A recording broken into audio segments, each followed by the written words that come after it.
Good night, everyone. Thanks for coming.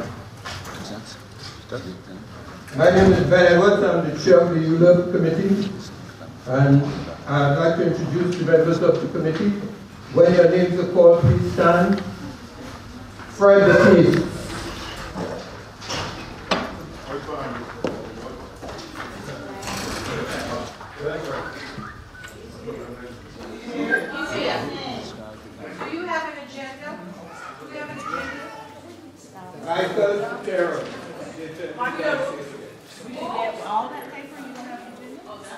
No, we don't have Joseph, Josh, yeah. Joseph, Warren Booth, Here. Simone Bennett, Ben Edwards, Daniel,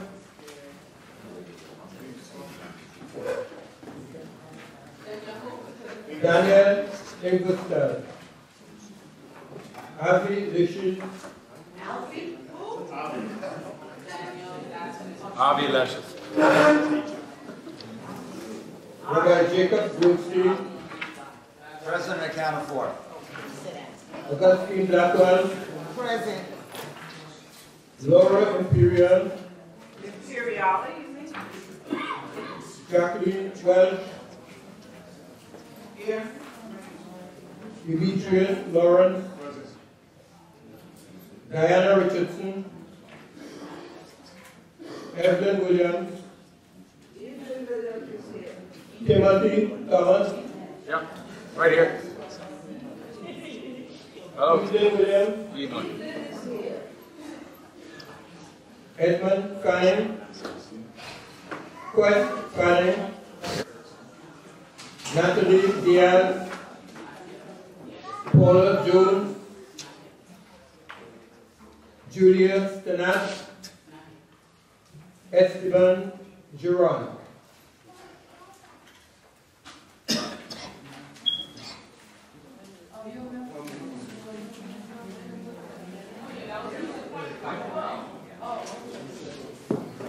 So we don't have a quorum, sir? You got a quorum? It's a question of that. I thought you had elected officials on the committee. They're not on the committee anymore? ex officio, ex officio. Well, I thought that they were on the committee. Are they on? No, ex officio. Read it. Okay, Look it up.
I go through the names of the ones who are here. Fred Batiste, Present. Michael Sotero, Warren Booth, Present. Ben Edwards, present. Rabbi Jacob Goldstein, Present. Augustine Blackwell, Present. Jacqueline Welch. Demetrius Lawrence. Evelyn Williams. Timothy Thomas. Here. Esteban Giron. We have a quorum. I would like to object to the members. I would like to object to the members.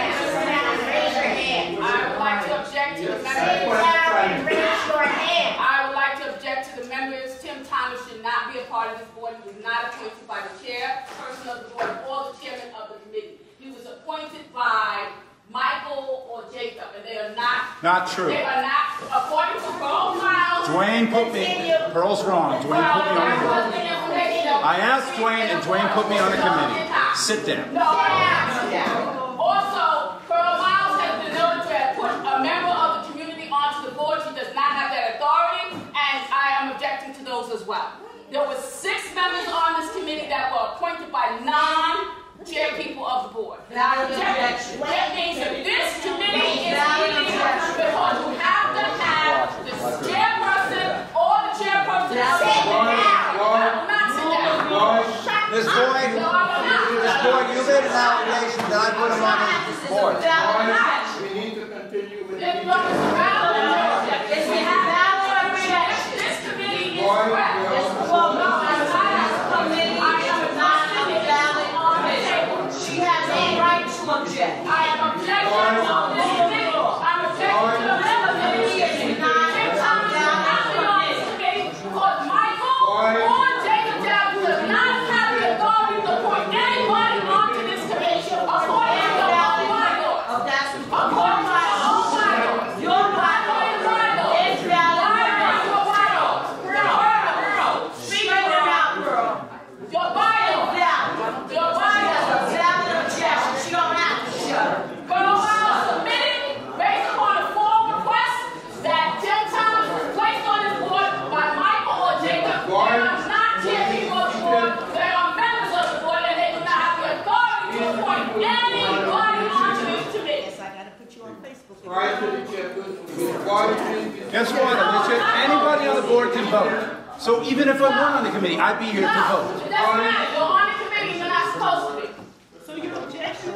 why would you No, obviously it's not. Because it validates the committee. It's not. There are 6 members on this board that are not supposed to be committee members because they are not appointed by the chair or the chairman of the board.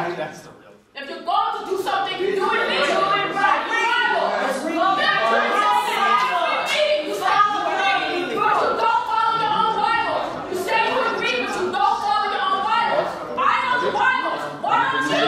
Why not say Who the rest of the throne that out? Michael or Jacob is not appointed as the right of this committee? And we are going to be on trade. No. Yes, why would you be seated so we can continue? Are you going to address this issue? Are you going to address this issue? I told you that the people on the committee that you were concerned about, they were appointed prior to the chairman. And please be seated Prior to the so we chairman can what? Prior to please the be chairman what? seated so we can What does that mean? continue Could with you the please meeting. explain that prior to the chairman what? Ms. Boyd, your interruption. Prior to the chairman what? Welcome. Please be seated. Prior to the chairman what? So we can continue. Unwelcome. She's just as much part of this community as anybody else. On top of that, Pearl Miles is an employee of CB9 who does not have the authority to place anybody on a committee. We will take tonight.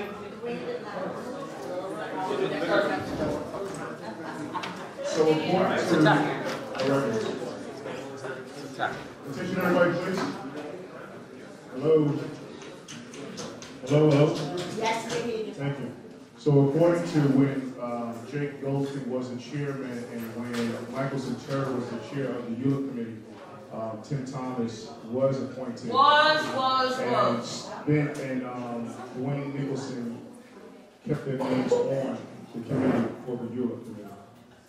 Excuse me, but according to your Bible, everybody begins again when a new executive board comes into play. Okay, so all committee members, Incorrect. yes, that's Please, a part of the seated so we bylaws. can continue with the meeting.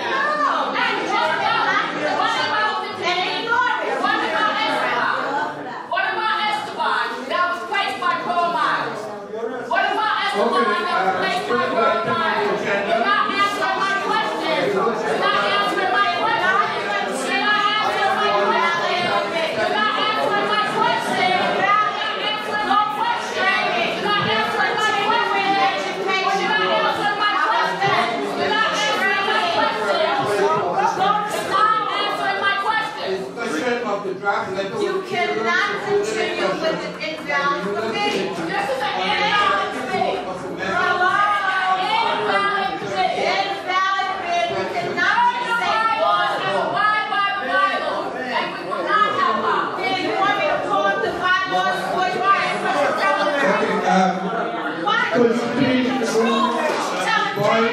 She has to sit down, pull up the Could you bylaws. please remove Ms. Boyd?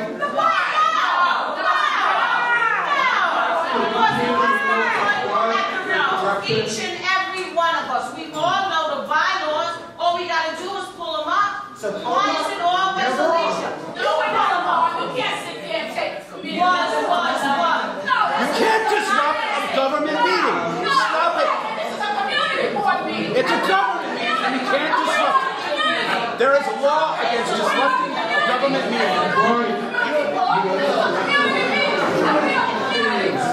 Well, what are you going to do, Ben? Sit there?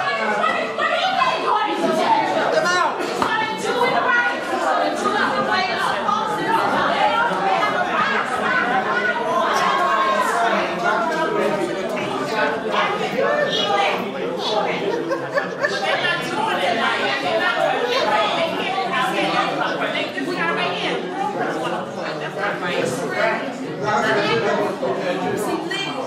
He's trying to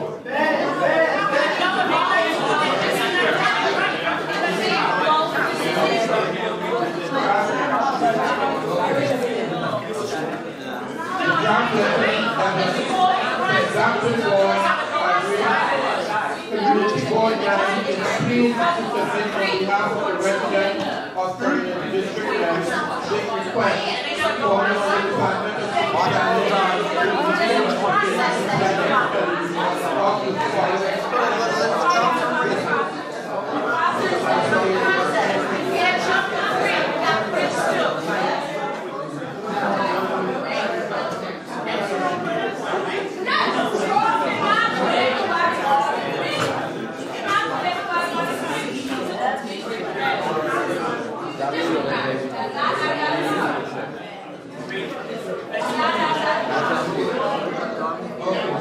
committee members who are here, you all received copies of the draft. Now the draft and the alternative draft was sent out to you. The first thing we're going to do is determine whether we will move forward with the draft or the alternative draft. I'm asking committee members to make a motion to decide whether we will move forward or the alternative.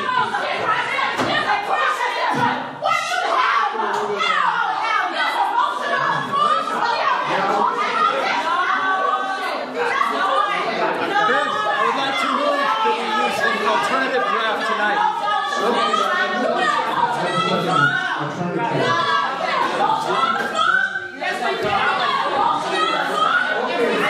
Now, committee members,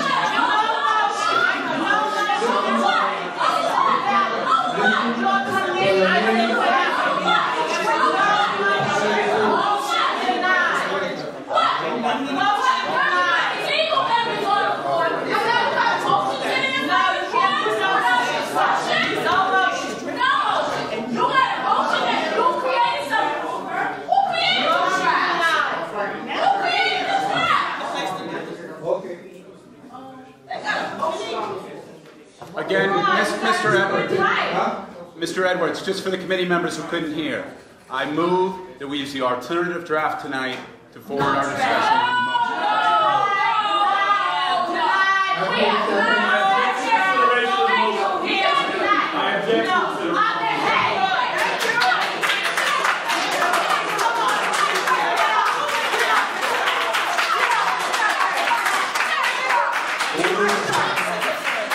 Let's establish the credentials of those in the meeting first. Once it has been decided and settled, then we can actually move forward and conduct business. Because it makes no sense for us to consider a motion if the motion is improper and we can't move forward if it is not a proper form established.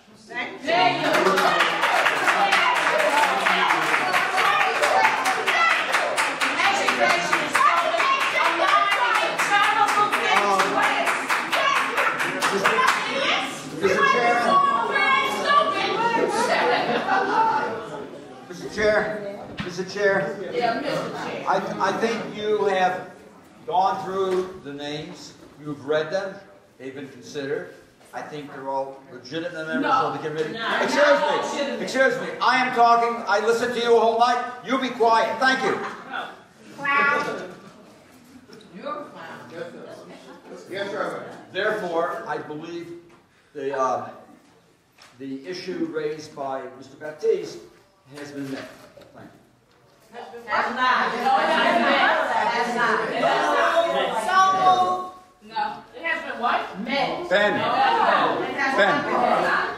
To satisfy Mr. Baptiste, may we vote as a committee to proceed?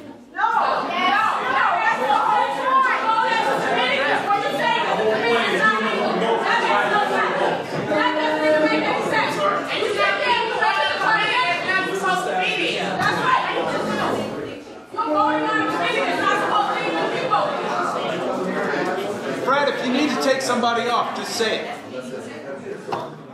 What I'm saying is I'm not sure we should be on because actually documented. It comes from Pearl. She's kept the record. Pearl's our district manager.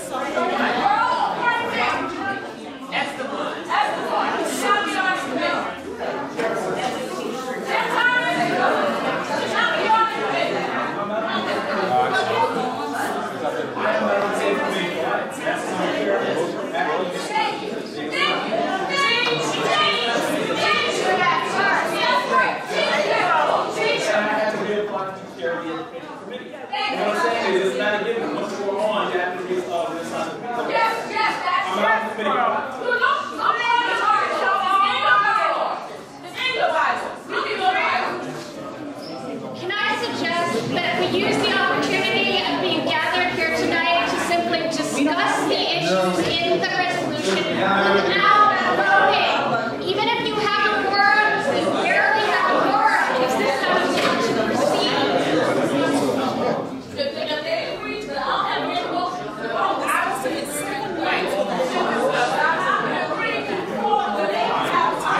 Not on the committee. You don't get a vote.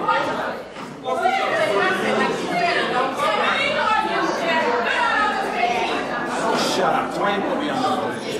She doesn't know. I got emails back and forth with Dwayne. He's not even the chair anymore. Members here can vote.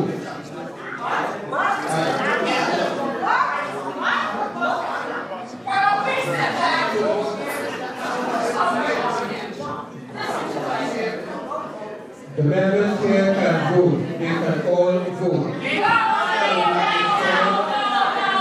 Thank you, Mr. Chairman. Thank you.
motion is...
On a motion and allow for discussion of the merits of both proposals, I think we can move a lot further and we'll actually get some real input and we can figure out what changes we want to make prior to actual motion.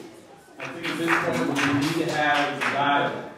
We're getting for us to do this. So let's move the dialogue and save the action for the appropriate moment. May I? May I would like to go. I think that, Mr. Chairman, I think that the best way to go through these drafts is line by line. To take this, we have had conversations up the wazoo for the last year. I want to talk about this proposal so that we may vote on it tonight.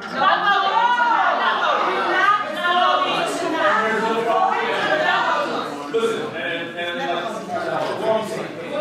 let's talk about that. When we get to the appropriate time, we can discuss it already. If there's anything else we need to discuss in terms of moving forward. So, Mr. Chairman, are we going to? What are we going to discuss then? Is it just around whatever we want to talk about?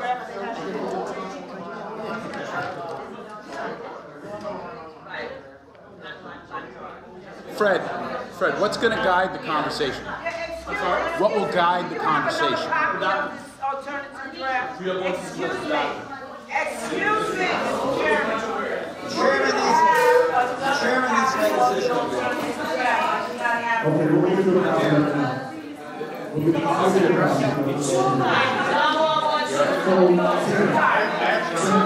What we're going to do is Fred is not opposed to this, so we're going to go on. We're going to go line by line on the drafts that's here. We're going to go with one, we're going to go with the alternative. Excuse me, the motion is an alternative.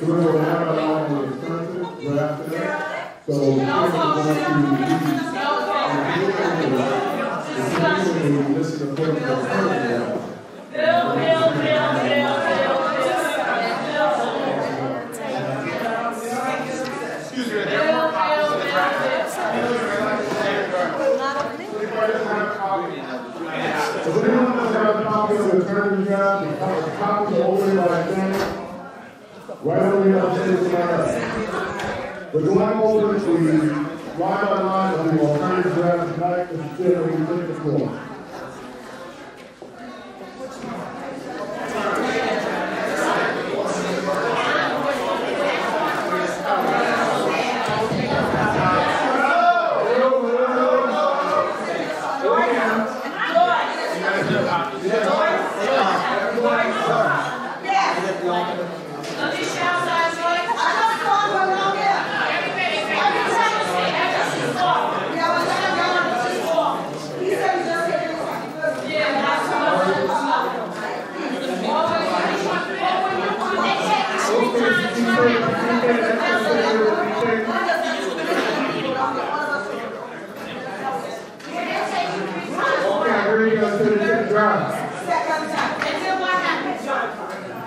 On behalf of the residents of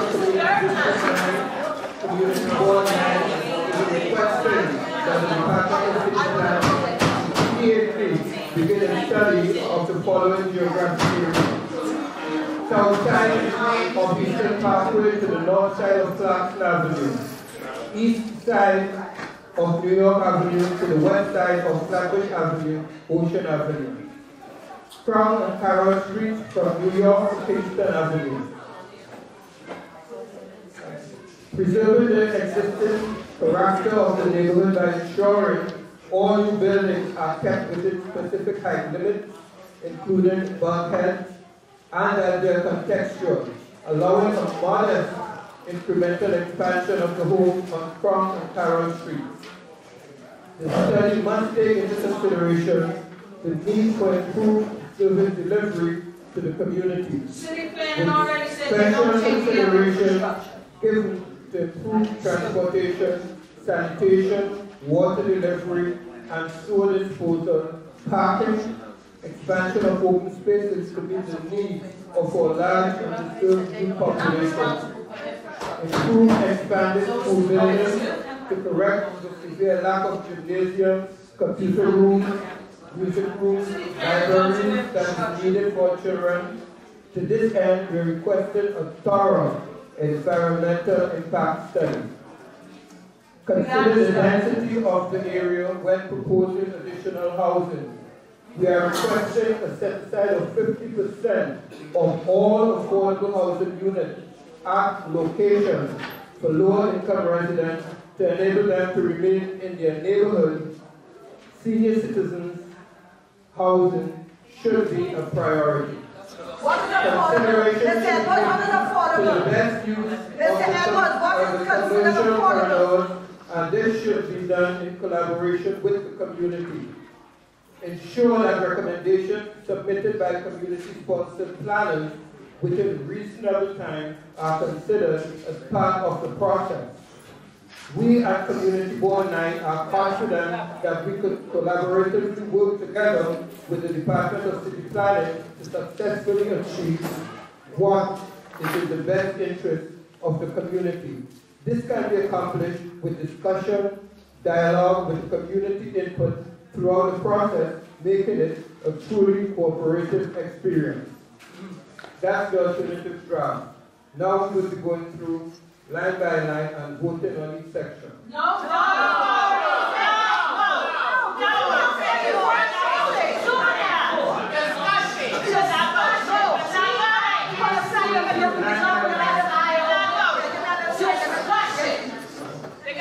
We're going through line by line and discussing each section. Discussion, not voting. Discussion. Well, city planners said they're not responsible for infrastructure. That's what they said. Right. They already said they All new buildings are kept within specific height limits, including bulkheads, and are then contextual.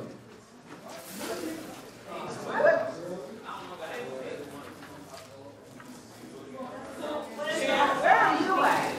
What is Page 2. Mr. Chair, the word modest, what is in mind when that's being used? Modest incremental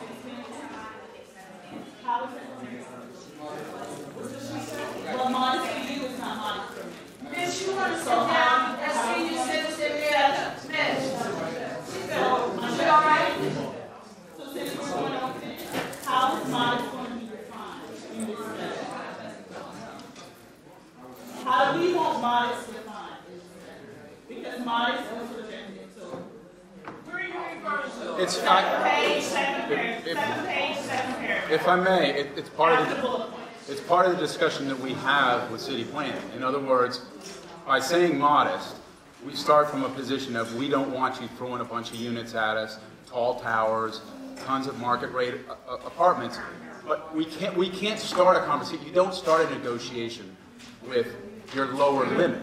You start a negotiation where they're going to come back and they'll say, this is what we imagine this looking like, and we say, no, that's way too much. I understand that, but the reason the question's being asked is to generate thought. Okay. Because if we all going to walk into the arena going, but we had our in here modest, and you said modest is 6. Mr. Ben said modest is 12, and I said modest is 17. So at least with the conversation out there, all of us can engage in the thought process. You understand? So you want to set a height limit? So even when we approach city planning, if they jump out and go, you know what, but we need affordable housing at 22, we know no one in this room wants that, and that's not honest. So you want to come up with a max? Somewhere. We don't have to come up with a max, but I understand going to the table conservatively. I get that. But let's have in mind what conservative is for us. Okay, then currently there are no buildings taller than 6 stories. So I mean that would be contextual, right? 6 stories. That is a fact. They will come back. They will come back saying that in order to build affordable units, they're going to need, say, 25%. They're going to need 25% more, right? We know that didn't work. Just to, work it down. I think Williamsburg didn't work in Harlem. It don't work. We want to be the Blasio, so in our community for everybody down. I'm sorry. So does everybody understand what I'm at about mine? And I understand what you're saying about somebody mentioned 6 stories. I get that. But we're willing to go beyond 6 if we have to. No, we're not. No, we're not. Wait.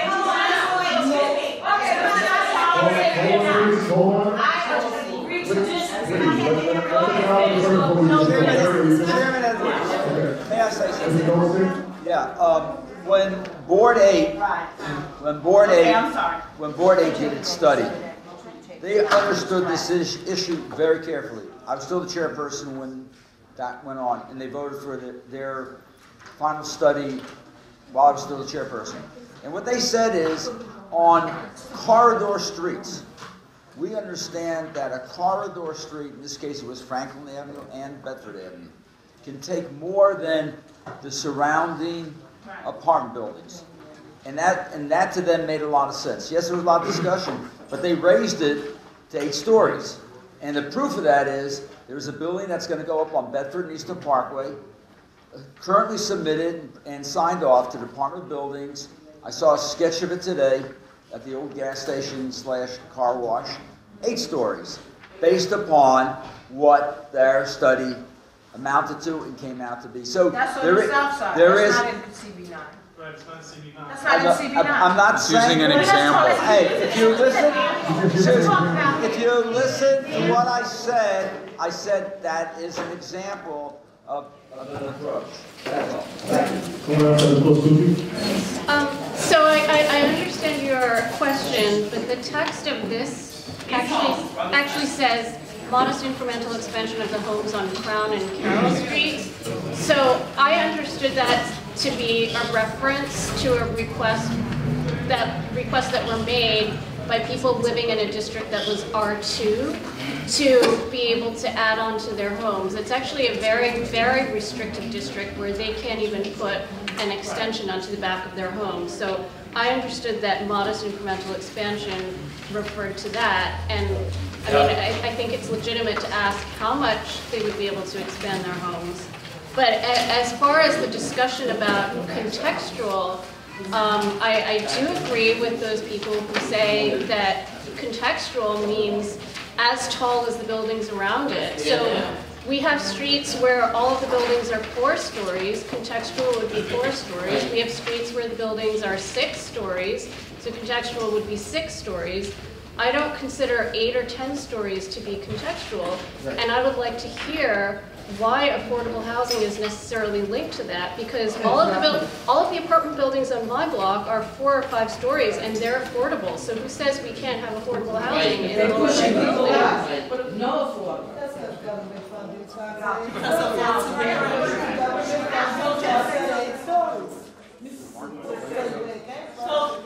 one of the things that's happening in our community, for those of you who are familiar with the rental properties, the reason affordable has to be included in additional stories is because they're getting a tax abatement of 421A.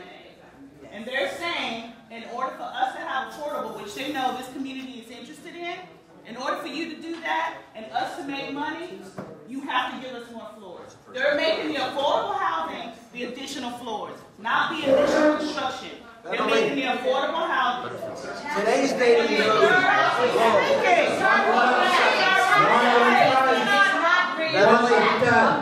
Right on the money. That means the city does not get the tax. If you're going to be concerned about development and their taxes, it don't make sense. Beverly, today's date of use, a developer wrote exactly what you said. They get the tax. In an op-ed piece. Exact words. I thought maybe you wrote it. I thought maybe you wrote it. That's exactly what he said. If you want us to build, you got to give us the incentive to build. Whatever they want to do. That tax abatement does not hold them to state contracts to do. They do whatever they want to do. And could we agree to another one to explain one at a time? What assurance do we have that any so-called affordable housing will actually be built in this neighborhood? And that's the As argument. opposed to luxury housing that will drive up the tax base of the neighborhood and force more homeowners out of their That's right. My assessed value done already went up. Keep going up every second. So the reality. Yeah, I just, okay. Can we bring it back to modest increase on Crown? Remember this was the JCC's request? I was just given the floor by the chairman.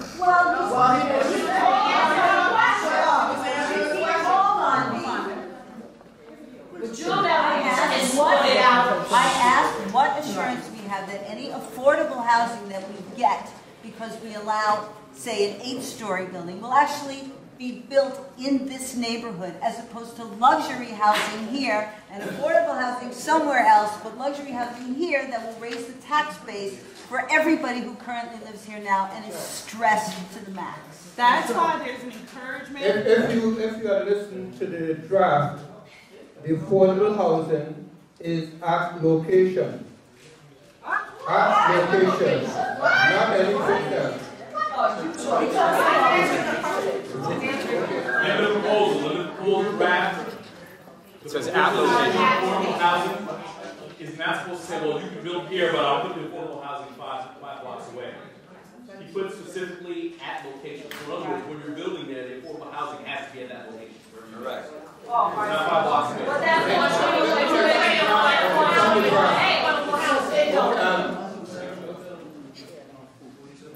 What is affordable housing? What is affordable housing?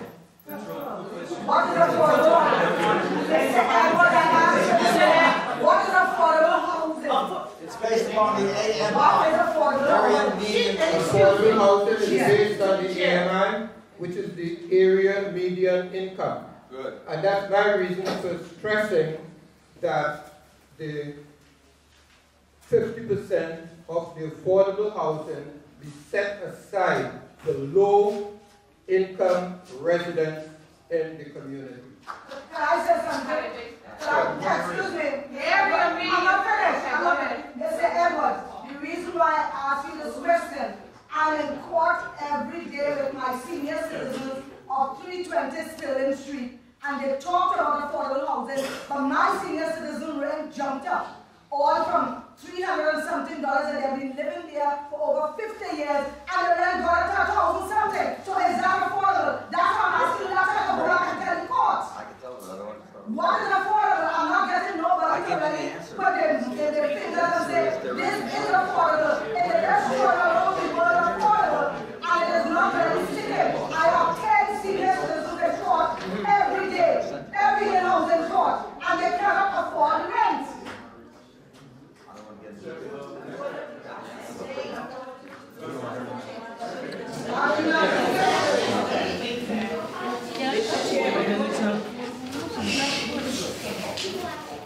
Nobody can really define affordable housing. Anybody, if I make $150,000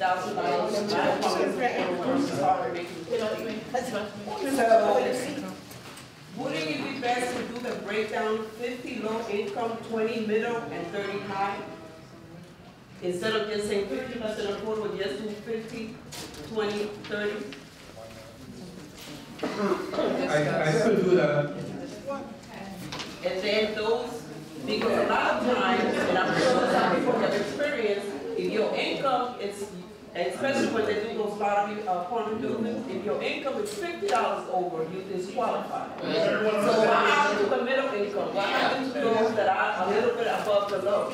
So some people with $163,000 a year is entitled to. I have started to work on where you call on the street. So we should, are we? you want to preserve. I think that we should recognize that. That's what we want to get everybody here. I just said. Yes, but we want to That's what I want. So everyone's be on the same page, community and board members and committee members. We're trying to get Carmen Martinez to say what she said again, so we can hopefully incorporate that into. you might want to give her the microphone. I'm saying to her. I'm saying to get Carmen, please stand up. Please stand up. Please stand up. To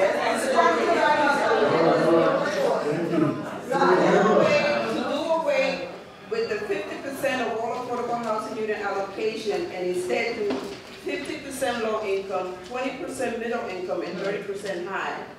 To afford to allow those people that are not at the low income but just a little bit above the low income the ability to stay in the community.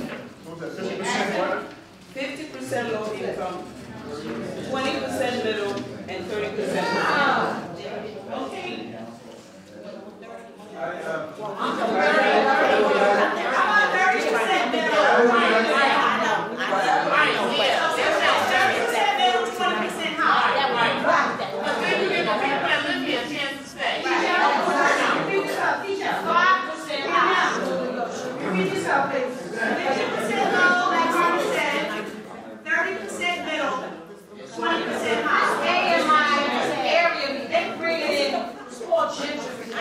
They're bringing in wealthy people. It's going to change the equation.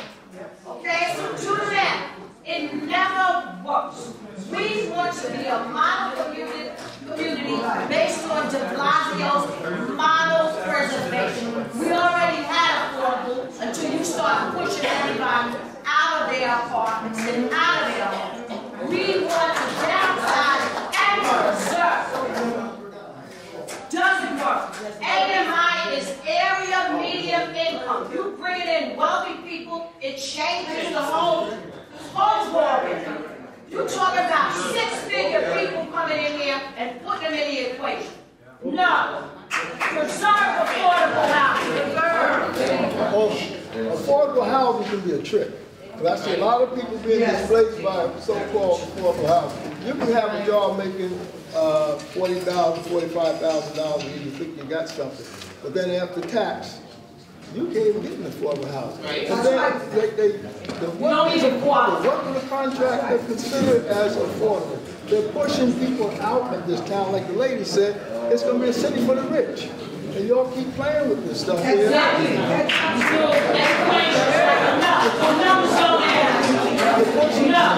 That work for the city,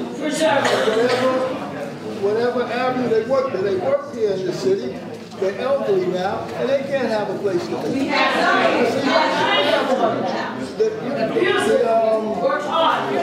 The funeral home on Nostrand Avenue walk-on street. All the residents got their notice before that when their lease was up, they gotta go. It's empty. The funeral home is gone. Don't push us out of here. And watch how you work this stuff, because affordable housing is a tricky work. Hi, three things. I think it might be helpful if each committee could give after they've researched, for example, housing, transit, whatever. I feel like the individual committees on the board should have done some research to bring to the table so that,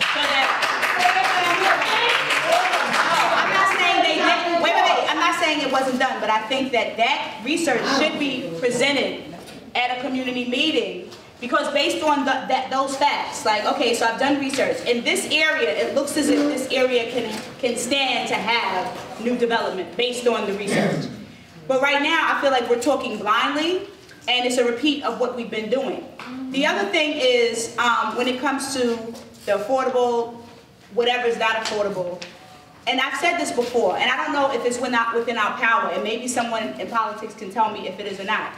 The income limit should be based on a particular year, because we all know prior to gentrification, the income was a certain level in this community. Right. So what we need to do as of, let's for example say, whatever the area, this particular for Crown Heights was in 2000, that's what we're sticking to as based on affordable housing, because as years go by, hold on, as years, one second, as years go by, the average income will change because of this. This is what they're saying. So the way to deal with that is say, per a certain year, this is what we're basing affordability on. The second, and the last thing, and then I'm done. The last thing, and then I'm done, is when it comes to seniors. Seniors typically tend to like to live with it, they feel safe among each other. Right. So there needs to be some type of initiative to have senior housing separate from other housing. Like, we need to separate the different fights we have going on here. So it can be truly effective, you need to have senior housing. Right? And then, I'm not saying that they cannot live in the other housing. Right. So when someone was talking about their seniors and stuff like that, if they had their own housing, it would be based on, they would have their own system. So those are the three things I wanted to say. Okay. Hi, Michael Crowley, Industry Block Association. I'm just curious if I had one question. I'm sorry. Was this letter or both drafts based on an outline or an application that you're following, that you're prescribing how you want the study to be conducted? Or are you kind of just proposing what you think the study should entail? Because the way I'm reading it, a lot of it reads into the expectation that, you may have, or maybe the impression that you think it would, the process would unfold like. For instance, if you looked at the recent Municipal Arts of New York study, it showed that over the last 25 years, the 421A program lost $1.1 billion in tax revenue to New York City. So if you're talking about affordable housing, you're talking about gamesmanship. And I think that in leading the way you are in all of your drafts here with the proposed negotiation as he's intending that the process will unfold, you're showing too much of your hand. It doesn't sound like this is a well thought out process. And I'm not saying that the committee has not done enough to get to the point that they are, but you're leading with the carrot behind you and the cart in front of you. You're pushing it. Think about how you're proposing what you want them to do. That's all I'm saying.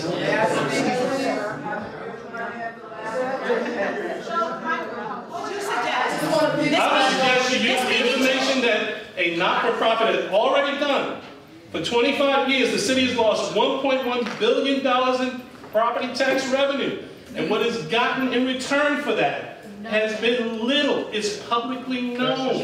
It has been a ruse for affordable housing. And the most subsidized industry in New York City is the real estate industry. Why are you incentivizing?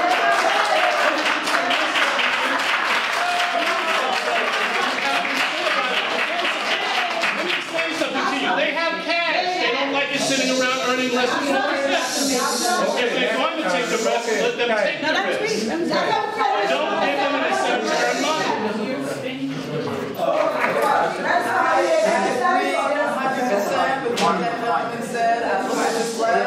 I look at this letter and I have a lot of concern about the language. I have a lot of concern about the language in this letter. It's too general, it's too loose, it's fraught with loopholes that would let city planning and the developer do whatever they want. And to get more specific, much more. Right there on the paragraph that we're talking about, paragraph 2. Preserving the existing character of the neighborhood by ensuring all new buildings are kept within its specific height limits. What does that mean, specific height limits? Does that mean the zoning that is currently in place? Does that mean something else? I don't know what that means. And then it goes on to say, allowing modest incremental expansion of homes on Crown and Carroll. Does that mean the rest of the community will not be impacted by any incremental increase in height limits? I don't know what that means. This letter is not well defined, and it is too open to somebody else's interpretation. You want to answer her? And then she goes. And that's just the second paragraph. We can go line by line and find many more issues with this letter. I would just like to say, He talks like 55. Was this letter done with the help of a city planner? Are you going to give her answer? Or someone with that background? Mr. Edwards, are you going to give legal answer for that? Mr. Edwards, are you going to give legal answer? We're leading with the carrot. What does that gentleman say? He's exactly right. We're giving it away. We're giving it away. This needs to be much tighter. It needs to define. There needs to be definitions here. We need to be talking block by block, zone by zone, exactly what we want. Exactly what we want. Not generalities, not just general should terms. apply across the board, everybody the same. Shouldn't be separate rules. But wait a minute, that's why we just get locked up here. That's not we get locked up because you're not answering people. If you use this for This is what the discussion is for. We listen to ideas. And give us an answer. No. This is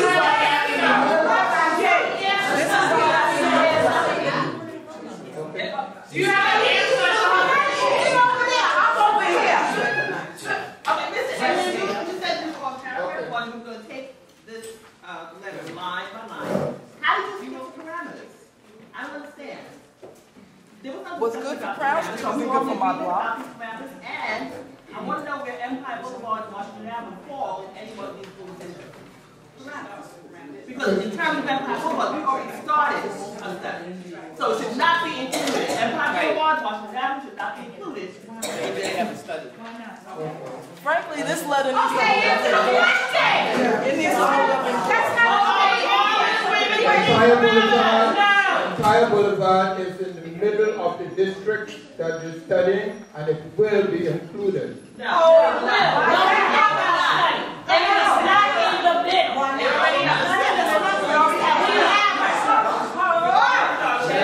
not? They already have a study. That's what's important.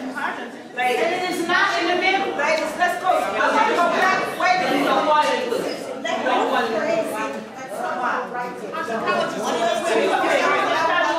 We have a study. Hunter College is doing our study.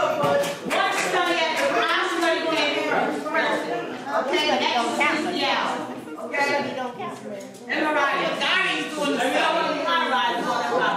No, it's not. You want to be the same. Start with the class. Start with the Who's in charge of this? Exactly. So we're going to take it into hello. Come on, listen. Hello. We started this meeting. We all can't talk. Excuse me. We all can't talk over everybody. We all can't talk over everybody. Thank you. So what has to happen, guys? We can be here all night, but we don't want to be here all night. But we need to hear the dialogue. We need to hear the discussion. This is why we're opening up and hearing everyone's comments, so we can, Mr. Chairman, take the comments down. So we can make the draft. But at the same time, we have to acknowledge everyone and give them a chance to give them the floor based on the chairman acknowledging them, and everyone can't speak over everybody. Well, are you answering the questions when people ask you a question? Well, that's the chairman will answer those questions for them. Yes. I want to go back 3 steps. What's your name on this? Karen Fleming. I want to go back 3 steps. What you were speaking about is critical. That the language is clear, which is where you started. You said, what does modest mean? She's saying again, what does certain height mean? These languages is not good enough to say modest or average. And if this document is going to be used for anything, you have to get clear on what it is that you mean on the document. Now you talking. They interpreted for I'm not going to talk like you're talking to each other. But you don't want to hear me talking. Okay, now, and another thing. Here's the other problem. When the community at large wishes to speak, you are the only one with a microphone, okay? When we want to speak, my voice is strong enough, but everybody cannot do that. This lady was drowned out by you speaking over her in a microphone. That is not how it's supposed to go. And you want to carry out. That's a procedural question. Now, the question of what does modest mean? The question of what do these specific words mean is the gist of what we should be doing here. Okay? Now, you are speaking while people are speaking. So obviously, you're not getting to. I'm talking. I'm talking. And you don't speak when people I'm are talking. speaking. She has the floor. We have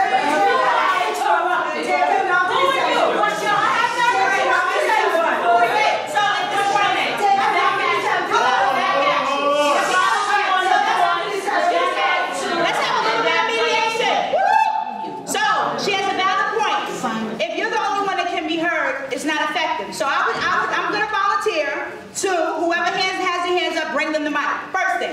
Second solution is that she has a point, and several people have been saying it here. This lady here who's quiet, but because she's quiet doesn't mean she doesn't have anything important to say. Who is writing down what these people are saying? Because honestly, this is like I'm recording the whole thing. Right, I'm doing the excuse me. The floor belongs to me.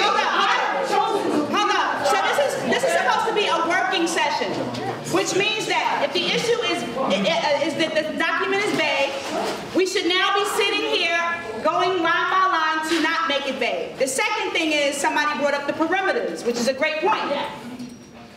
If the community is not happy about the perimeters, we have to see, is there negotiation or is there not negotiation? And if there's not negotiation, why? So basically, is this, so somebody can say something, we go, and then move on to the next one. Never any, because a dialogue is that. A dialogue is you say something, I respond, we then have a solution. Maybe. Maybe. But at least it's better than keep going on and on like we're doing. So, is that okay? When someone speaks, can we please bring them the mic so everyone can hear them? Is that all right?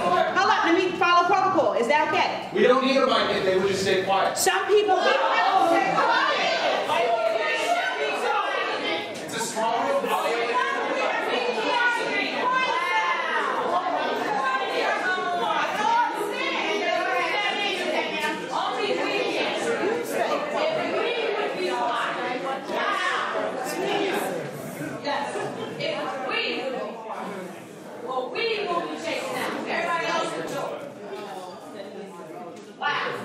You want to continue speaking? I'm sorry. I'm not part of this community, okay? I wish to get Mr. Chairman, are you still showing me that I still have the floor? That's the first point. The question of language, which is where you began. The second point, the question of parameters, which unless we make decisions about that, unless we have a dialogue, which is you say this, and this is the reason why this parameter is being utilized, it makes no difference whatever language we put in there. We got to decide where the puppy's going to go before we decide what the puppy's going to eat. That's right. So you got to start at the beginning. Now, that business of you with the microphones and my voice is strong enough, but that is just a rude thing that you're doing by talking over this lady. You never got a chance to say what she had to say. This lady over there had something to say. She didn't get a chance. That is not protocol. It is not reasonable. Now, would you like to Maybe we change should the listen to the process? time limit for speaking, too. Would you like to change the process? So My question, excuse me, I'm asking a question of the chairman. Would you like to change your process? Sure. Here. Okay, so then why don't we not allow Ms. Kenya to bring people the microphone so that those people who have something to say can be heard, and it would discourage you further from speaking over them while they're talking. Okay? We can give him a minute. We can time it. But I mean, come on. Something. Yeah, we should time this. 3 minutes. One minute. Can we get 1 minute? 1 minute. 1 minute.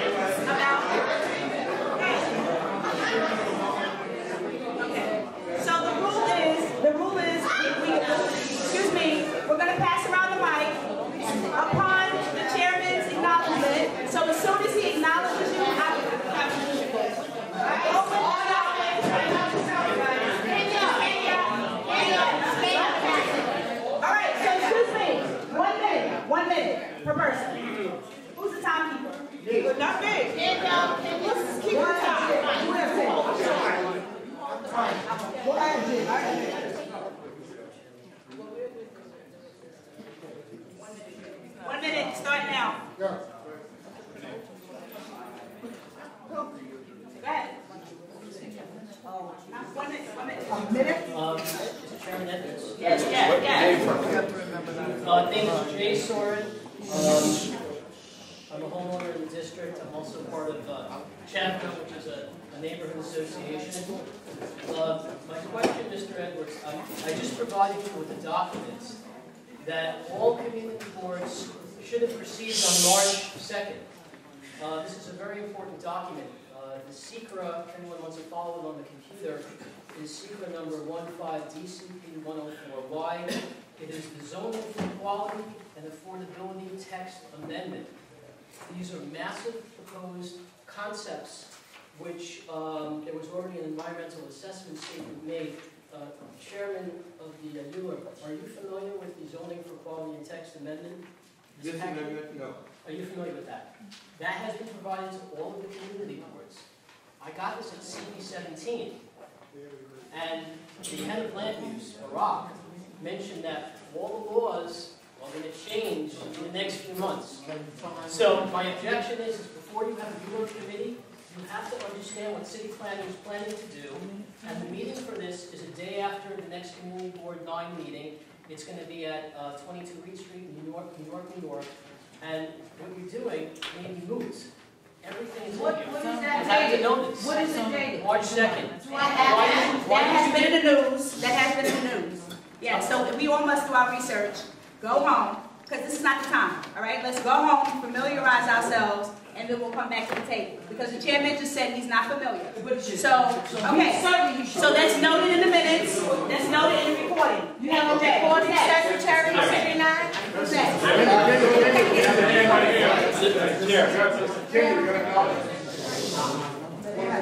Okay, everybody, Tim Thomas. Mr. Chairman, and everybody's attention, I'd appreciate it. The only thing in this that I believe to be 100% absolutely what we are intending, because everything else is a conversation to have with planning, is the parameters, and I believe that we need to discuss those first and foremost. However, we are, as the gentleman over here, I believe, from WAMA, from Washington? No, from Union Street Block Association. Oh, Union Street Block Association said. Everything else is a conversation. The reason this language is vague is because we may find, through the course of the study, including the environmental study, that we change our mind. Why would we lock ourselves into anything? The letter from CB8 was so vague, it was basically start a study. And ultimately, that's what I'm saying. Let's start the study. Everybody should be at every meeting that happens over the next 6 months to a year, so that we can bring all of these things to city's attention. Right now, we're talking to each other. The city has to hear what we have to say. And that's why we have to go through with this study. No. Okay, so we can keep going, but again, are we ever going to discuss what Tim just said about the parameters tonight? We should, right?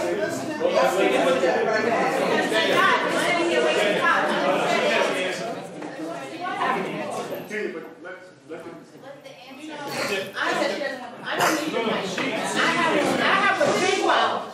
have a big mouth and I'm emotional. I keep hearing people talking about CB8. My name is Diana Foster. I sit on CB8 and I sit on the housing committee. Okay? I just got pushed out of CB8 and I lived in that neighborhood since I was 2 months old. And I got pushed out a year and a half. Let's talk about affordable and an AMI. An AMI of $84,000 a year with a 60%. And they're looking for you to have a perfect credit score. Right. A year and a half ago, 2 years ago, I worked for Bridge Street Development doing consulting work. We had 23 units, 6,000 people applied. 23 units, 6,000 people. They just had another developer did some property. 70,000 people applied. That's right. Thank you. Okay, no one's talking about that. People, do your homework, okay? The biggest people who's making money off of this are the big-time developers. Anytime they can get a property across the street from them for $1. Okay? You know, we're not talking about people who have lived in the community their whole life, who have kept this community stable. Our seniors are being pushed out, okay?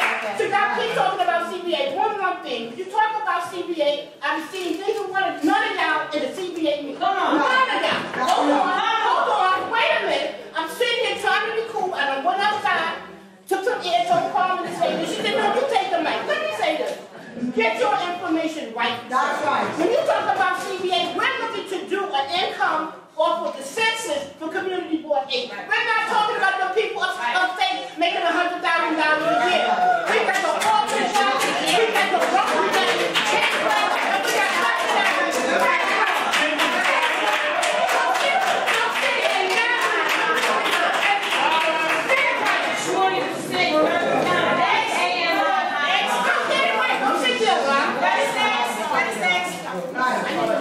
All right, can everyone hear me? Can everyone hear me?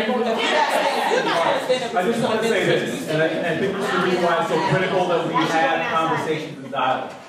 I think some very critical points have been brought up in terms of us having this conversation and putting, I like 50% here, and I want to do 20% here, 30% here. We're negotiating with ourselves. So ultimately, that's not going to get us there. To the point that was made by the gentleman, by a couple of other neighbors here as well, perhaps we do want to go in the opposite direction and not be as specific and really truly let some of the negotiation go with the city. But I do think that we do need to discuss the parameters. Yes.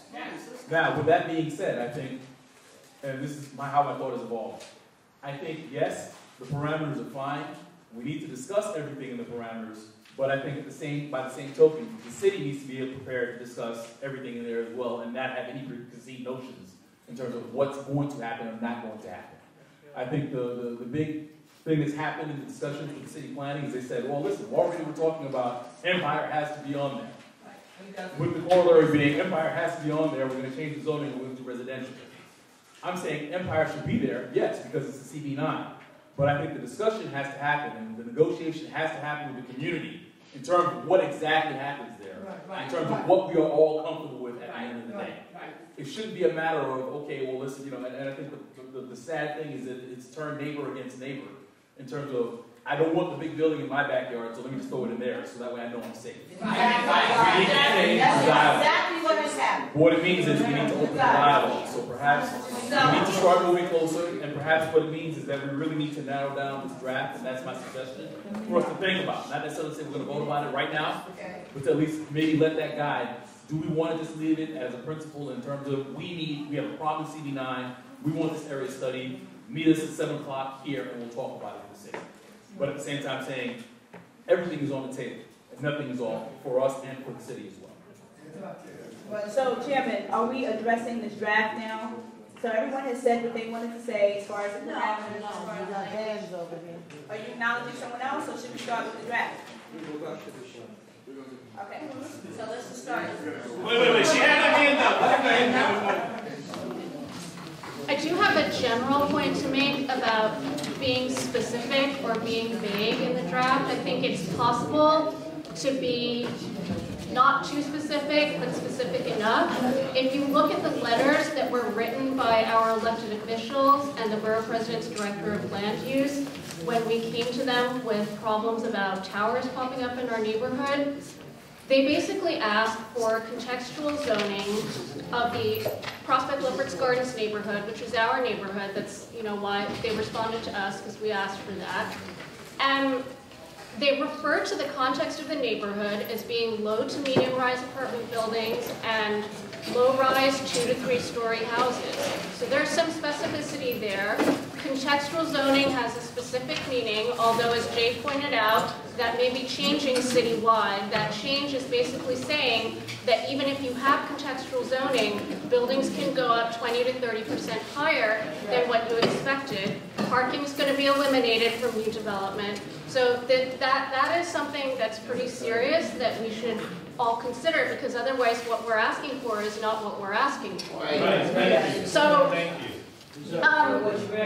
I think that this is extremely specific in a certain way, but not specific enough in another way in terms of communicating to city planning what our intent is in terms of contextual zoning. And so that's all I wanted to say. And the other way to be specific is to have an independent study done before going to city planning that maps out the zones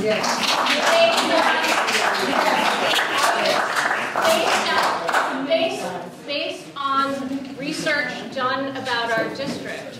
And I don't think this is a conversation that should only happen when we get to city planning, because actually we were in conversations with city planning over the summer, and we asked them important questions about what type of target there was going to be for affordable housing, and they had no answer. They had no answer about how much building they wanted to do in our neighborhood or anything like that. So I don't think they're planning on answering these questions. I'm just reading the document that Jay was referring to, and this is pretty significant in the sense that this would supersede anything we're discussing. Yes. It was all in the news. It was going to do it. So what I suggest is forgetting about what we're talking about right now, because right now it's insignificant, is that on March 21st, just listen to me. Listen. On March 25th at 4 p.m. at 22 Reed Street, that you go down there and you speak. Because this is really significant. And this is essentially outlining everything that the community doesn't want. Thank you. So I really suggest you go down and you start talking, because I agree with Jay's analysis that this would supersede what we're doing. My last statement is this, is that Sika, you keep talking about an independent study, which is great. The reality is the city won't pay for it. So I don't know if you can get the funding, go and do the study. That's all.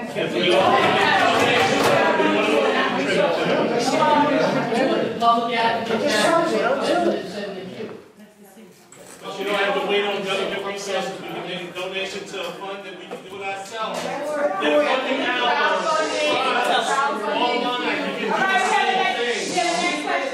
Next comment. Good evening, everybody. I'm Renee Collingwood, former district leader in 57th Assembly District. And you know, this conversation really makes me sick, because if we're talking 70-30 and 80-20, I said this the other night at a meeting, everybody should be outraged at those numbers. If you don't hear them saying 50-50, y'all need to be trying to, not literally, chop someone's head off. It has to be 50-50. You know why? Because what 80-20 and what 70-30 says to me is that, okay, well, you're not wealthy enough, so we want to keep you down here. And where the others have 80, we want them to have here. And we want you, because you're not wealthy, down here. So now it's unbalanced. So I want you to know, we come to the community board meetings, and ain't nobody got to agree with what I'm saying. Excuse my double negatives and my bonds. But you don't have to agree. She said she was CB8. She got pushed out. So to the community board members, do you think that you are exempt? No. Nobody is exempt, because gentrification has taken over our community. I live in Fort Franklin Hill. It has taken over. We've had over 70 mom and pop stores closed because of this. So I want you to know, some of you sitting here live in apartment buildings. It can happen to you. That's right. It can happen to you. That's right. Because at the end of the day, they don't want us here no way. Again, you don't have to like what I'm saying, but I've been through this and I know what I'm talking about. So, again, you get to your elected officials. We come here with these people. Y'all better be getting to your senators, your city council members, and everybody else, making sure that when they talk to those developers, it's 50-50, or they don't come in here. Thank you. Okay, so I just wanted to make one quick comment. All right, I'm going to give it back to the chair. So in light of the recent information that Warren and Jay presented, and from what I understand, it does supersede what we've been talking about tonight. I'm just saying my suggestion would be for us to read up about it, and maybe we should be organizing here about what we're going to go organize there about instead of wasting our time. Think about it. Because the document is real, the date is real, and we're sitting here wasting our time. So I'm asking the chair, if you can give some type of directive as to scratch this. Not altogether. What I'm saying is that we're not even familiar with what recently came out. It's not law yet. It's probably not going to be law. It's a possibility. We're not going to move forward. I know. What I'm saying is that because the date is the 21st, and we're not even aware of what is going on, I think that's a problem. But even What we're doing here is not going to be scrapped. We will be moving forward because while we're here arguing with each other, as of right, developers are doing whatever they want to do in the community. So I think we should move forward with it as quickly as possible.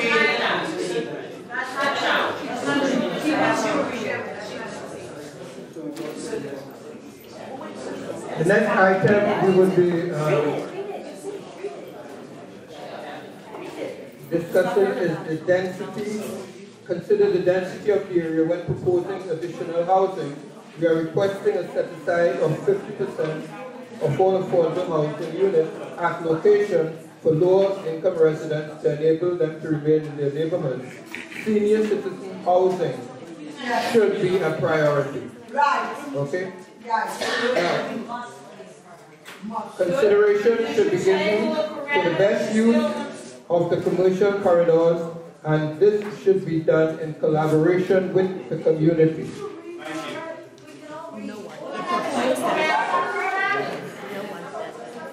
Excuse me, Mr. Chairman, we have to ask you questions based upon the document that you have presented. Okay. We don't need you to read it to us. You can read it.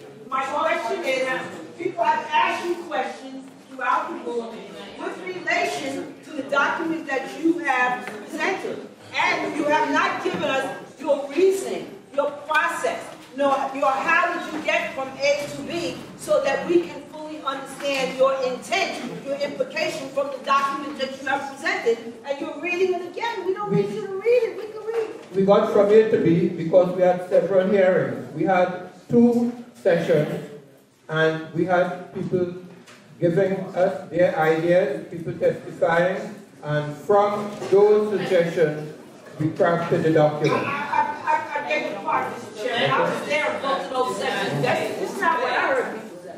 That's right. Wait a minute. If this is what we said, we would agree. I would like, we would say, okay, it's good. Number one, and number two, who wrote down what we said that they went from there to this? What washing machine did that go through? And you heard many people in the community right now.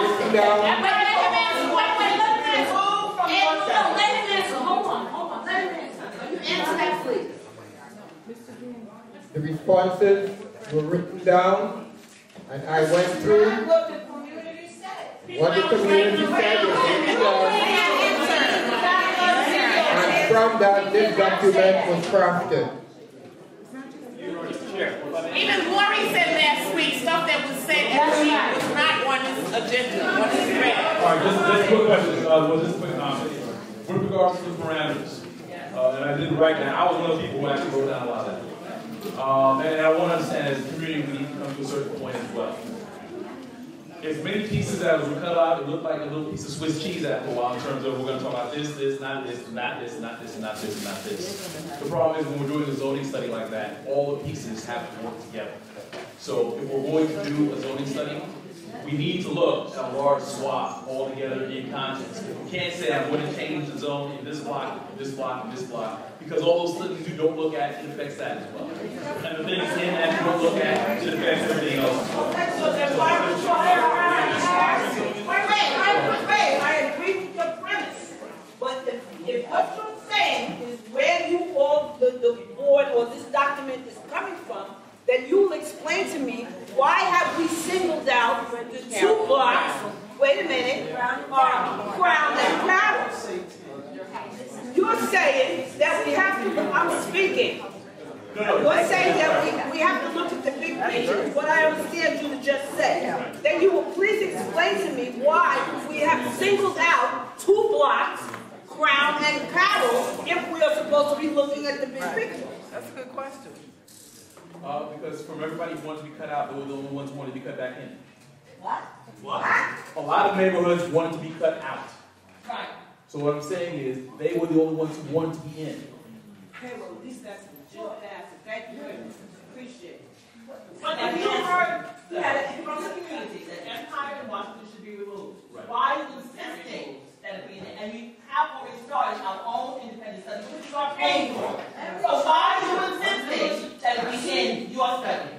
And what I'm saying is, if I may, that study, nothing is saying that that study is included, don't do it, or we're not going to listen. At least this is where I think we're moving towards. Nobody's saying we're not going to listen to it at all, or at least I'm not saying that. But what I think it is a matter of that's extra information that's going to happen. And like I said, we're trying to not cut anything out because that's going to affect whatever happens or doesn't happen there is going to affect the way the rest of the community looks as well. So if we're going to look at it, we've got to take a holistic look. This section of CB9, all in this, we have to look at it all because it's all got to fit as a plan. It's all got to fit together. I just want to give everybody some background as to ours. At the planning meetings, they divided the CB9 into 4 sections, okay? And using Nostrum as a dividing line. So the predominantly Hasidic section did not want to be included at that moment. Okay, and let's say that was section 3. And nobody from the Wingate section came and they were asked to come. All right, so there was no one lobbying for that to be included or not included. Okay, what was said was that they could only do X amount of sections. And they could do 2 quadrants, because you take off, 2 quarters. So the Jewish community at that point in time asked not to be included, which has changed by the way. And then the Wingate section never verbalized anything, and I will say they were asked. So those 2 sections were chosen because that's where there was the most comments from the neighbors, all right, from the neighborhood and the block associations. So that's how those 2 sections work. If we want to discuss changing them, by all means, but I just wanted to give you the background of what occurred. And the thing with Carroll and Brown Street, that was just a comment made in the last session. Okay? Okay. The Community Board 9 is a public organization. You have to give public notice of something that vital and that critical about it. Alicia was in They're not informed. Alicia was in every session. Alicia is not the community. I have filled my email, address, and name millions of times and never got one notice of anything. Alicia does not represent the entire community. I'm part of the community. She's part of the community. He's part of the community. Everybody has to be notified. How are you going to include some and not others? And when we publicly said on numbers of occasions we wanted it out, say no, that it has to go in. And the community is telling you we want it out. Let me give you more information. What they said is they can only do X amount of blocks. They who? City plan. City plan. That's what they said. They can't do all of CB9 because it's too big. All right, so let us know. And they out. Say so. Come out. Okay. But I'm giving you a history. That's all. We telling you. Okay, next moving on. Without the lobbying. Now respond, Mr. Chairman. Okay. Okay, I just wanted to say that, well, 2 things. The JCC, right, led by Ali Cohen, came to us even before the March resolution that was rescinded and asked that we look at those streets, right? So what happened was when they were taken out in a previous draft, Ellie came and said, why did you take, my area of the study out? To which we said, oh, well, that was basically an error, right? Okay, so, but the more important point that I want to make is something that Fred alluded to, which is Empire Boulevard. To me, all of this is meaningless if we don't look at Empire Boulevard and decide whether or not we are comfortable with residential. Because that is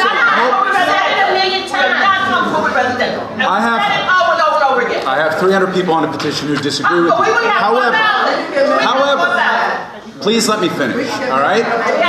Whether you want residential or not, that is really the biggest change that will come to this neighborhood, is whether or not there will be new places for people to live on Empire and whether or not we will be able to demand affordable housing.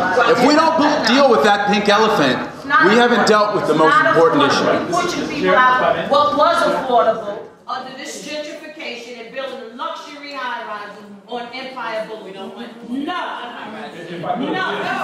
quality residential. Ms. Maxine, I just want to respond. I want to make sure.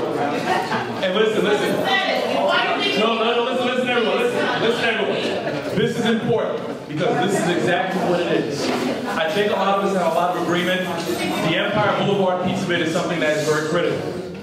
But with that being said, and that's the reason why I made the statement I made before, it doesn't make sense to cut out Empire. But at the same time, it doesn't make sense to concede Empire to the city. Whatever they want automatically is going to happen. City planning has made it very clear, very crystal clear. Empire Boulevard must be on the table because they need to meet affordable housing goals. I had a conversation. Please. That's not what I said. It's what planning said. Please. Listen. No. I'm trying to give the rationale for your argument, so please listen. We have to have residential on Empire. Okay, check it out, check it out. They're not interested in doing any downzoning in our neighborhood if they can't find new places to build affordable housing units. So I had a conversation with Winston at Planning today to make very clear of that point. People out already about so robots on the bus.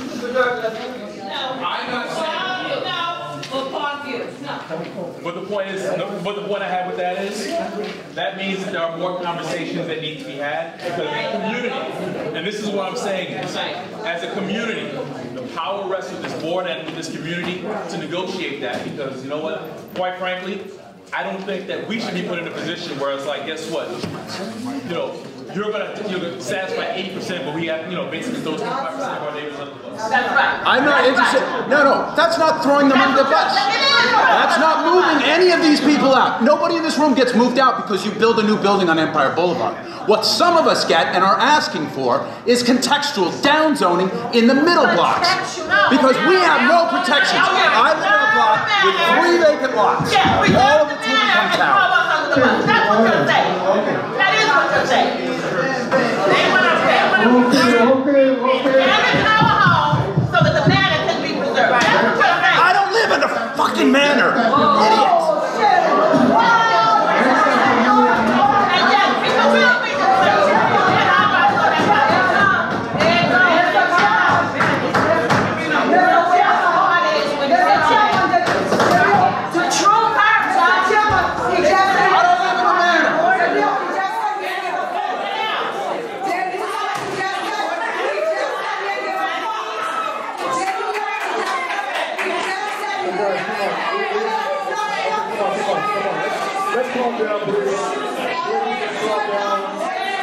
We heard what he said, but we are all adults here. Anyone's going to speak out of turn, but we have to move forward. We have to move forward. Please, let's move forward. Please. Okay, it's already, no disrespect, it's already 9:10. And out of respect to the community and the committee members, we have to move forward. Please, let's move forward. Good. Yeah, we have to talk about the boundaries.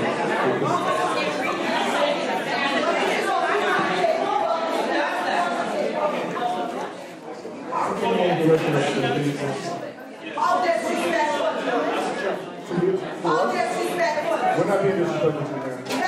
If you want a short answer, I'll verbatim everything that you are saying here. I just want to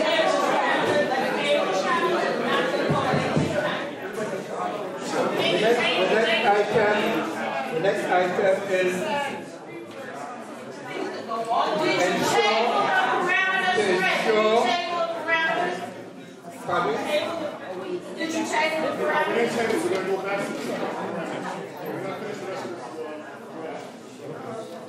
ensure that recommendations submitted by community-sponsored planners within reasonable time are considered as part of the project.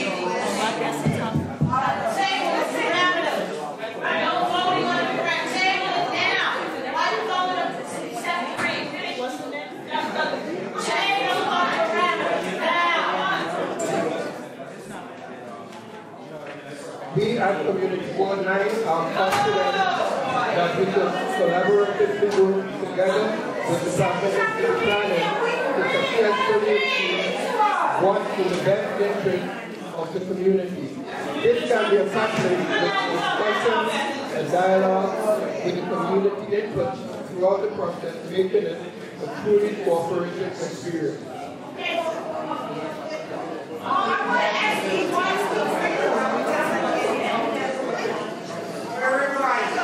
Okay, the other question that we had was on the boundaries. The boundaries are south side of Eastern Parkway to the north side of Clarkson Avenue. East side of New York Avenue to the west side of Michael Avenue and Ocean Avenue. Crown and Carroll Street from New York to Kingston Avenue.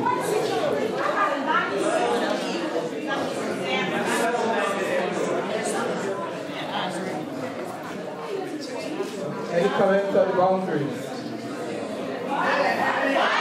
Any comments on the boundaries? Yes.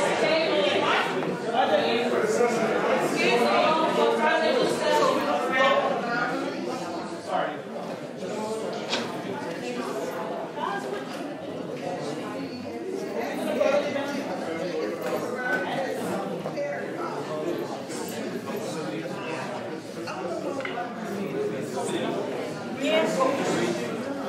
You need a microphone? You can stand up and talk, please.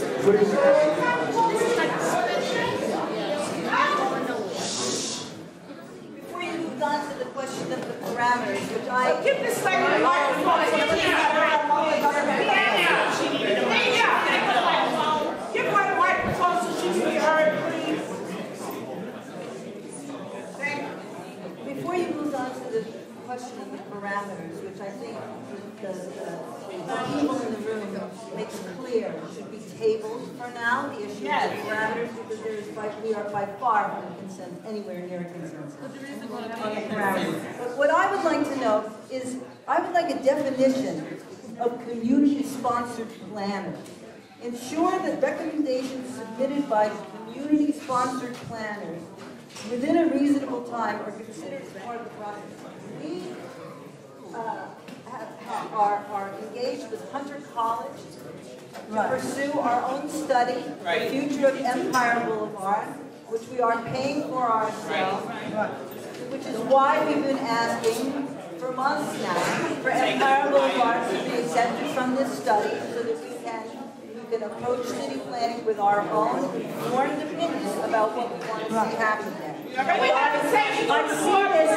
see this loosely worded reference that recommendations submitted by community-sponsored planners, which I assume would include our Hunter College study. What does this mean? Who are the community-sponsored planners whose recommendations you're willing to consider? Who are they?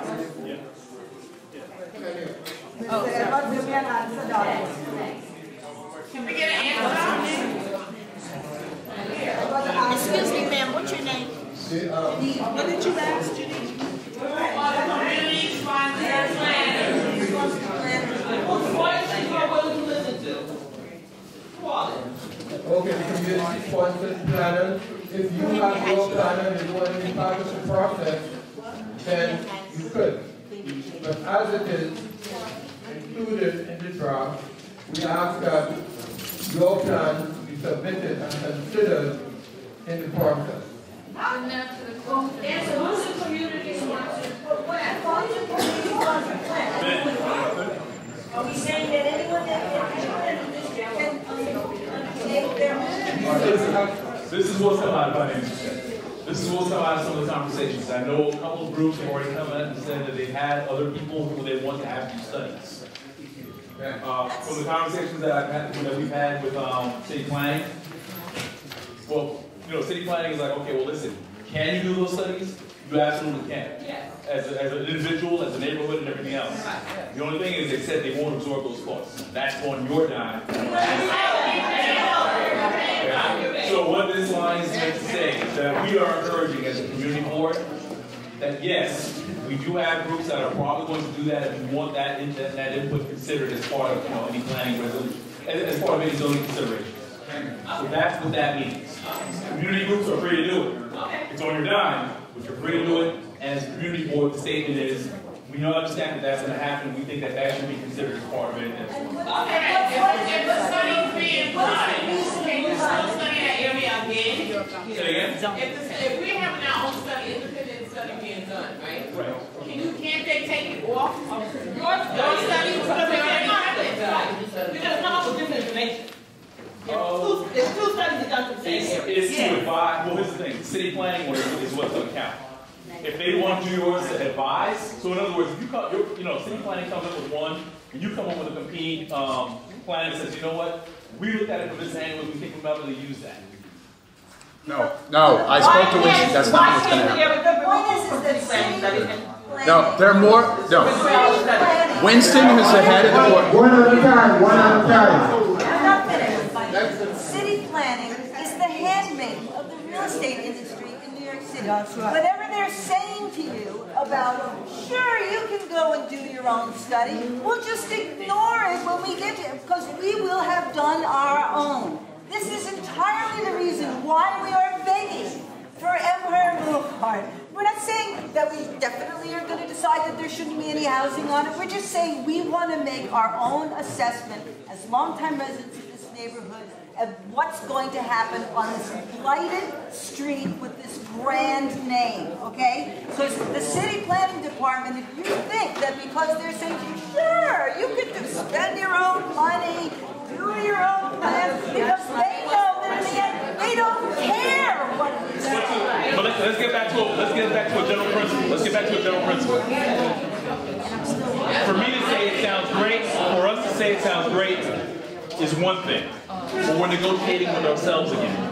That's only going to come out through the conversation with city planning. When we actually go and say, we're at the table, this is what we're doing and this is what we're not doing.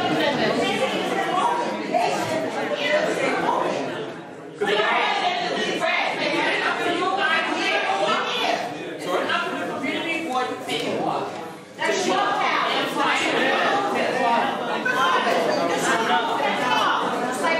Just like Carroll Street and Crown Hill,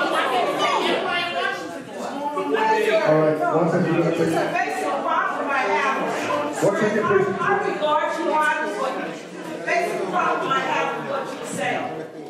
If I understand you correctly, you are saying that at some point, the community board, irrespective of documents in the moment, is going to come to the table with city planning, okay? That's what I understood you just said. Community's going to come. No, you said community board. Same thing. No, same thing. That's where I'm going. It's not the same thing. That's exactly what I'm going. It's not the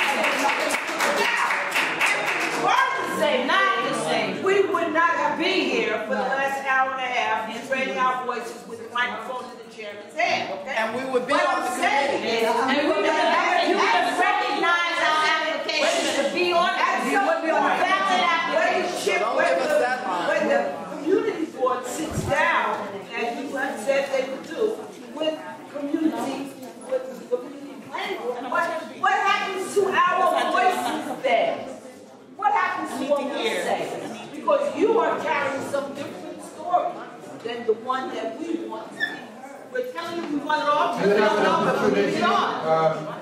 With the hearings to present whatever information or whatever queries you have during the process. Next. I just wanted to say that, look, I mean, we're not going to agree on everything, but just because you don't get what you want doesn't mean you weren't heard. There are plenty of people on this board who disagree with the assessment of MTOP. That doesn't make us bad, and that doesn't mean we don't live in the community. We do. MTOP. I have plenty of people.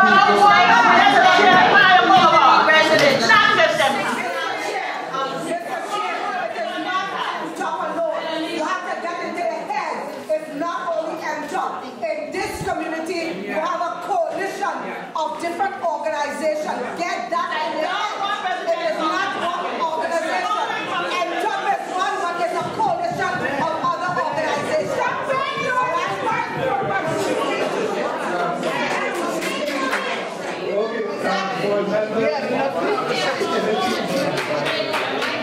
Committee members.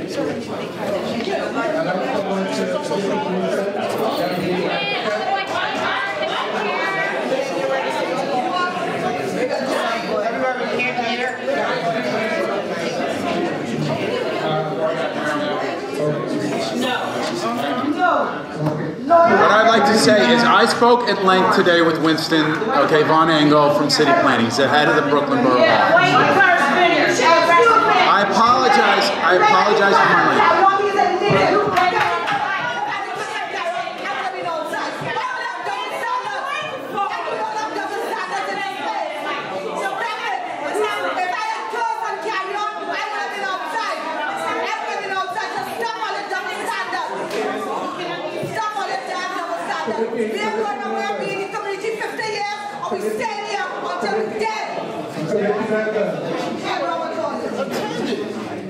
I'd like someone to make a motion that we accept the alternative draft with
Excuse me, let's get before the resolution of the changes that's going to be concerned with that, please.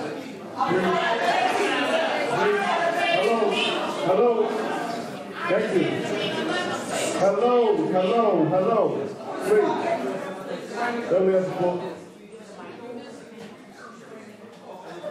There's some changes, with all due respect, Chair, there's some changes that were suggested.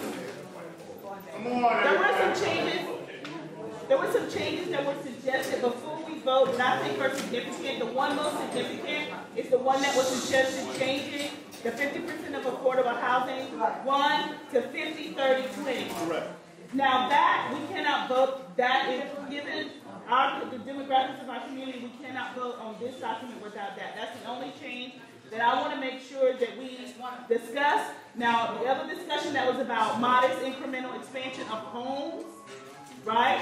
My concern is that when we discuss expansion of homes, extension of homes, they also stay within the context of the surrounding homes and the existing homes. Because I understand some homes are being expanded and they're not in line with what they were previously or with the homes that were surrounding.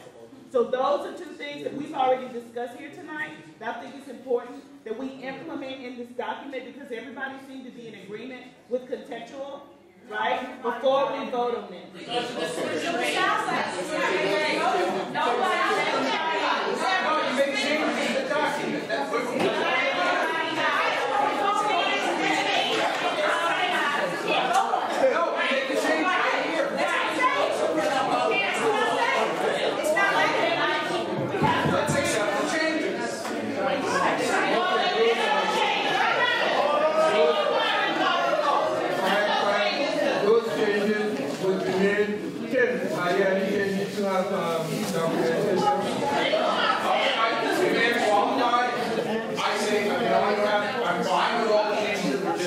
address it. However, I just want to remind everybody, we are not locked into any of this. This is asking for a study. Let's get back to it.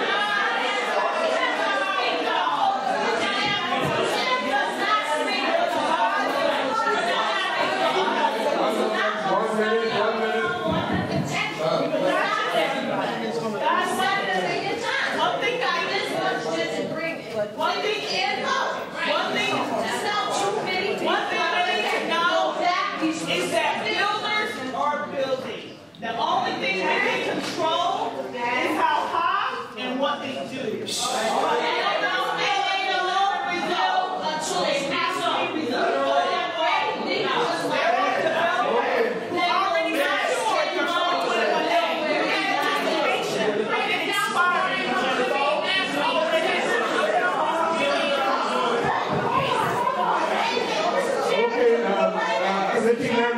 Committee members.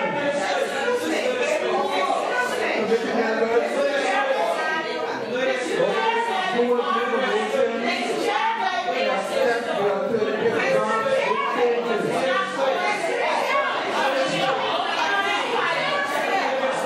It is not cost effective to blow up on the housing in this community. They will say that the only way they're going to make money is to gentrification and a luxury building more residents on Empire Boulevard. And which we said a million times, we do not want. We want to keep our seniors in their affordable houses. As they already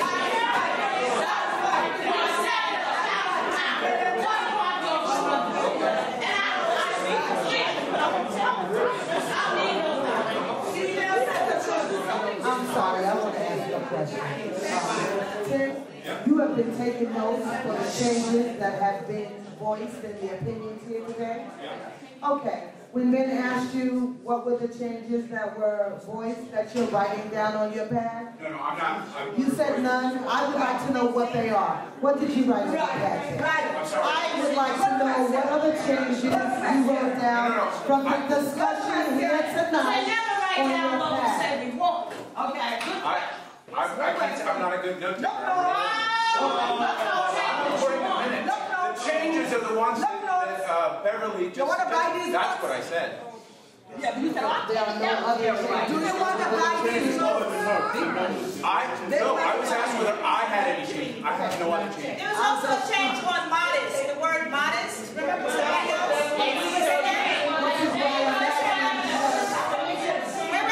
Okay, can we hear again what Beverly with the changes she's saying? Changes made on modest and specific. Okay, so two areas that we want further discussion on. Okay, and she also said about the, what was the first thing you said? Just to point out to you, Ben, that there were more changes that weren't addressed. And further discussion means is everybody at Mr. Chair? We all have to listen.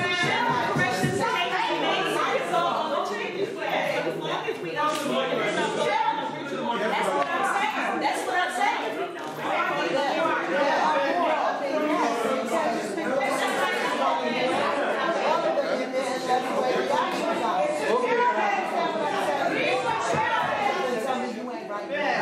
Committee members.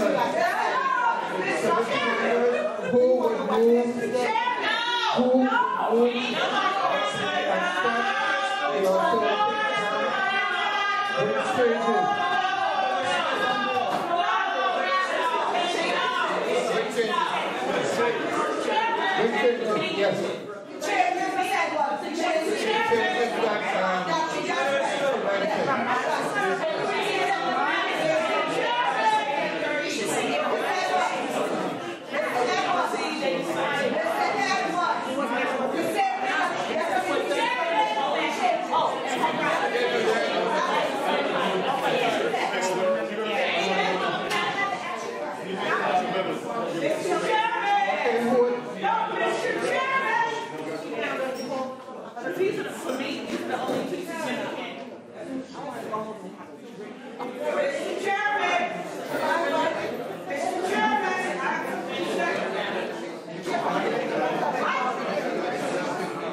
So thank everybody.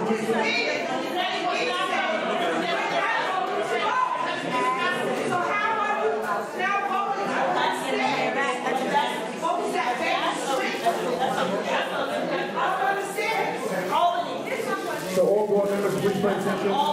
Beverly, They would like to see it. Beverly, with the changes? That's okay.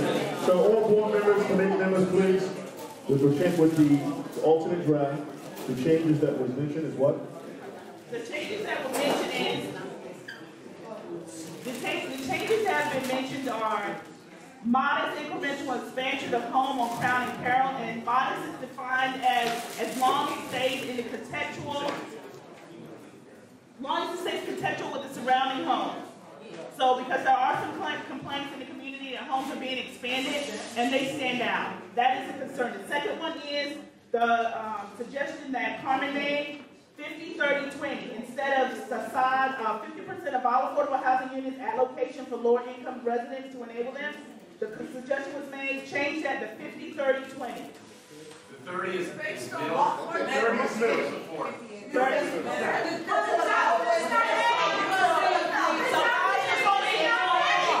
before we get started, understand.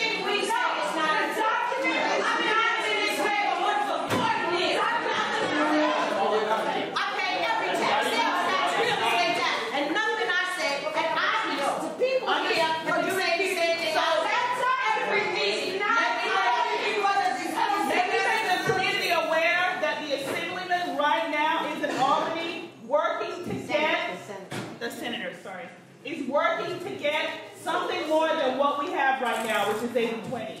He is working to make it similar to what Carmen suggested. That's what he's doing. Okay, so a lot of these things that we're talking about right now,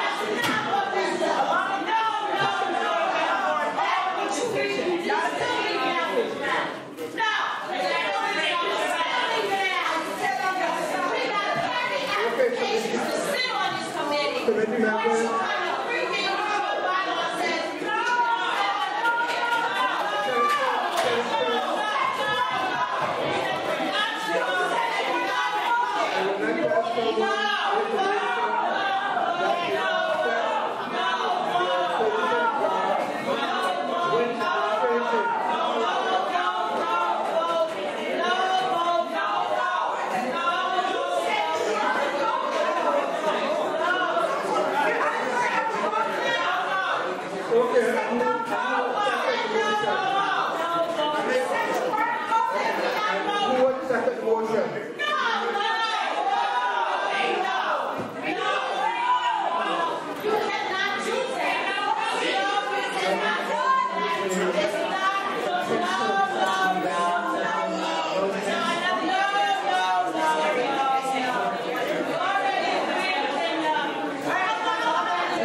I want to second that. There's nothing that says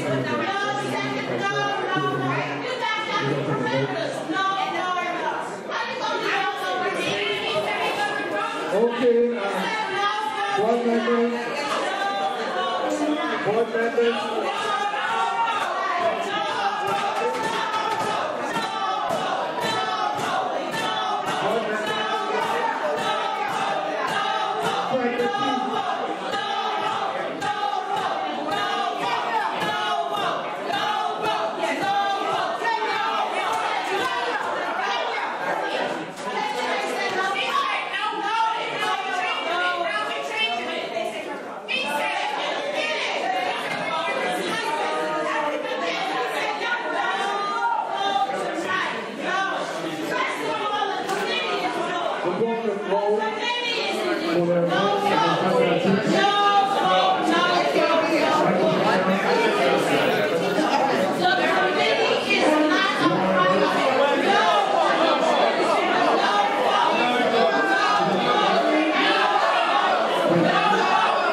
What we will do instead is we will table the command. We will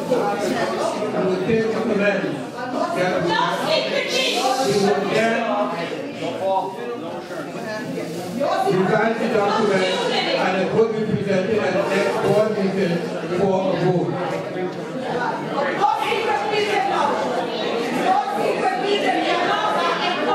Okay, meeting is adjourned.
So hello, make everybody's attention, please. That's all we can't understand if we don't listen. So I need everyone's attention, please. Hello, I'm not talking to disrespect anyone, but I'm just trying to get everyone to hear so we're not saying what is said. I got it. So this is what we're going to do.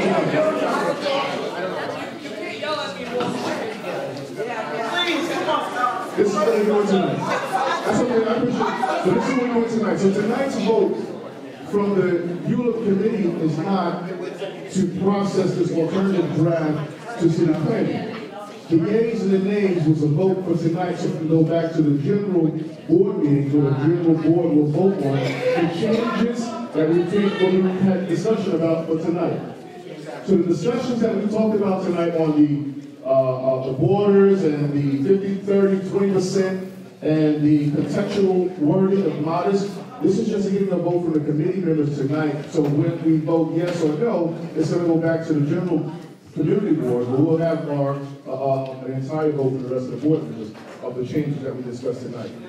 Are we voting just for the changes, or are we voting for the letter? We're voting for the whole thing. Changes Okay. including the whole Next thing. week, we're going to put this to rest. Absolutely, at the next meeting. So to vote tonight is to accept the changes that was discussed tonight. It's not a vote to go to city planning. It's a vote that we have to send to the entire board. Okay? So let's take the roll call. Jonathan Welch. Jonathan Welch.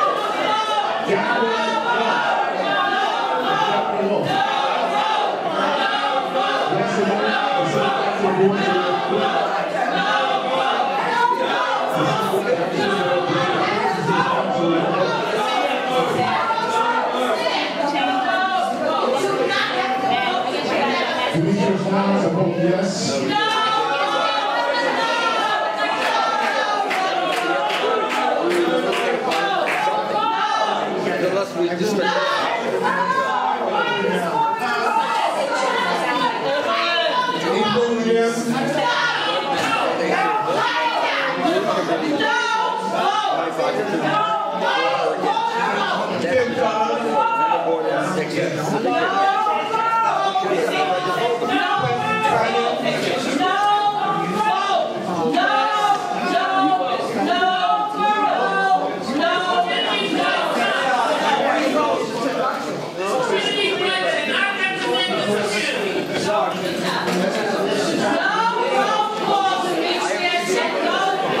Is that true?